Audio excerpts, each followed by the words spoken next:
In this lecture, we're going to look at some rules for textual criticism as they're outlined by Kurt and Barbara Alland in the text of the New Testament. These are very similar to what you find in Bruce Metzger's work on textual criticism. The same methodological approach is to be found between these different scholars, and it's the one adopted here. The rules that I'm going to go over come from Kurt Alland and Barbara Alland's The Text of the New Testament. They are essentially the same rules that you find in Bruce Metzger's work, The Text of the New Testament, the same title. The first rule that the Allands give is as follows: only one reading can be original. Do not solve textual problems with conjectures over glosses or interpolations. This has to do with conjecturing that maybe this was slipped into the text from a gloss that we don't have. Now, a gloss is, as the picture shows, someone writing in the margins something and then a later copyist actually inserting that into the text. An interpolation similarly then means something that's inserted into the text. So you want to work with manuscripts, and you want to believe that there was an original reading, not something right from the start that had several different readings. Only one reading can be original. Don't try to solve textual problems with conjectures about glosses or interpolations. Secondly, only the reading which best satisfies the requirements of both external and internal criteria can be original. Now, some people do tend to prefer external witnesses, maybe even one, like Vaticanus, in the case of Westcott and Hort. Other people might tend to prefer the internal reading. What reads best? There are people who regularly read Eugene Peterson's translation of the Bible, even though it's not a translation. It's his own thinking about it, and they treat it as if it's the Bible. So some people just tend to what satisfies them, and this needs to be recognized as an issue with textual criticism.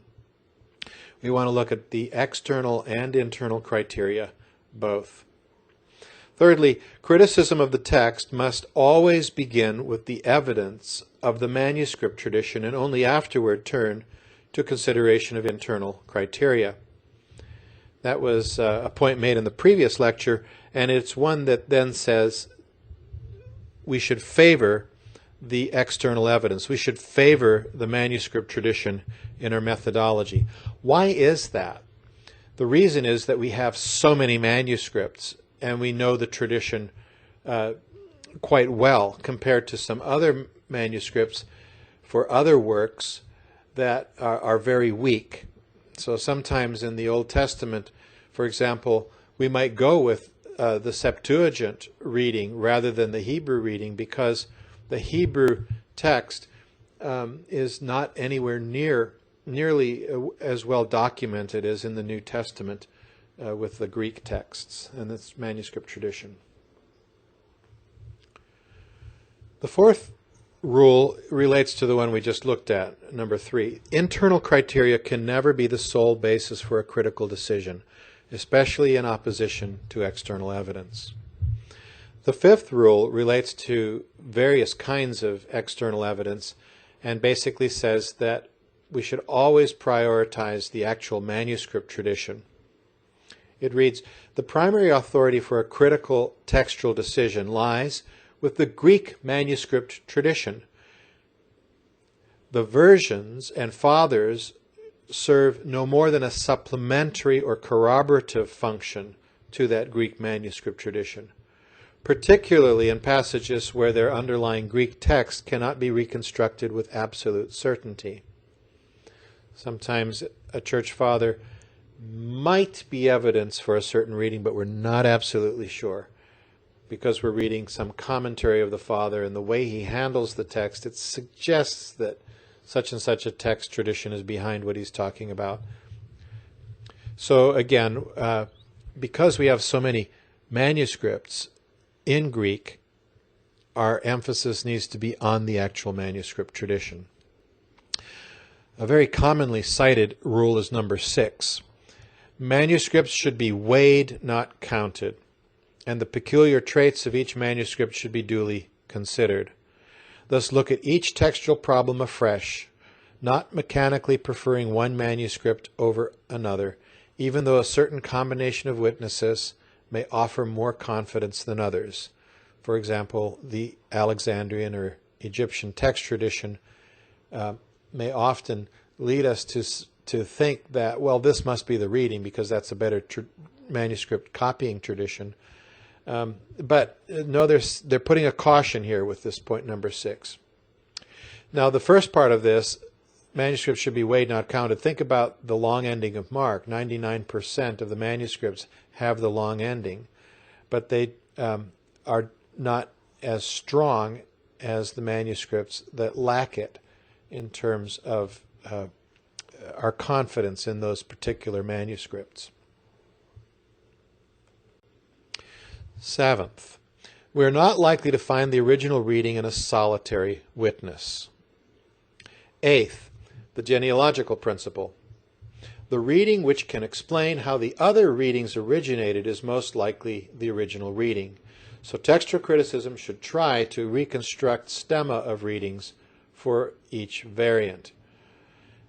The argument here is that you don't just want to say, hey, this particular reading has a pretty strong manuscript tradition behind it, and I think that's the right reading.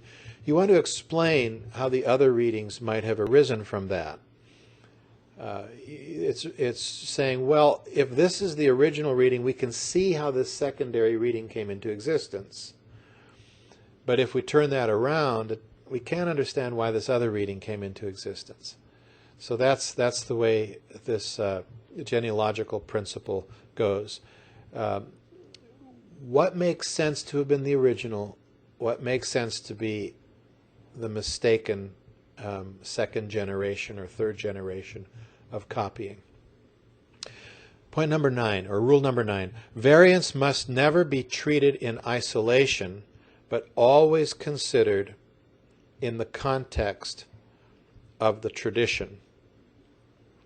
And here there's a bit of a point that has to do with understanding the whole tradition of copying and say, yeah, actually this makes sense because we know how this manuscript tradition worked in this area of the world or at this time in church history. We're beginning to move here with a rule like this to recognize that we need people who are well trained in textual criticism, and almost all of us are going to end up as armchair text critics who sort of understand the field, but we're not immersed in it always. And so here we probably at this point want to pay attention to what some scholars have said, and it's not so much a rule that we're going to be able to handle very often on our own. 10th, on the one hand, the more difficult reading is the more probable reading. Okay, why is that? Well, that's because you can understand that a second generation of copying might want to fix what seems to be a difficult reading rather than the other way around.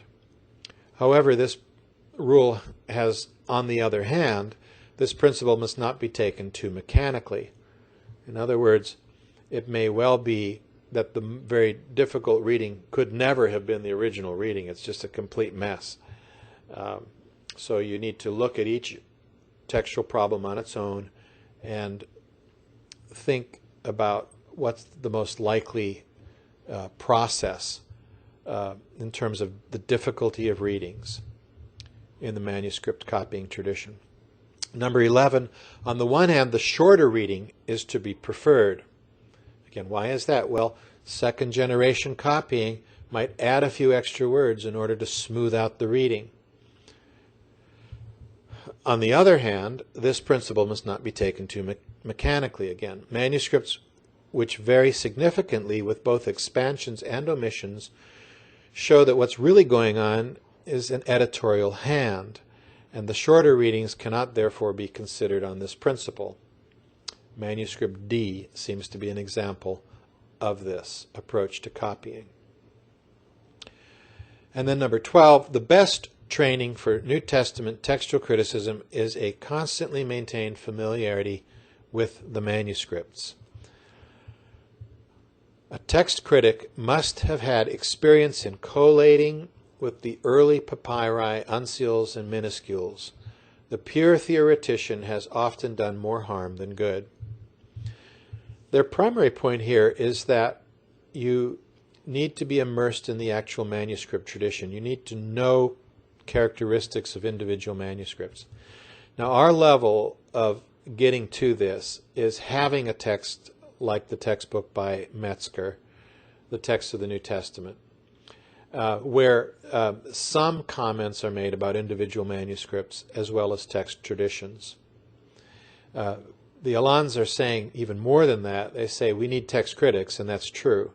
But you can do a bit of this, rule number 12, by using the textbook by Metzger.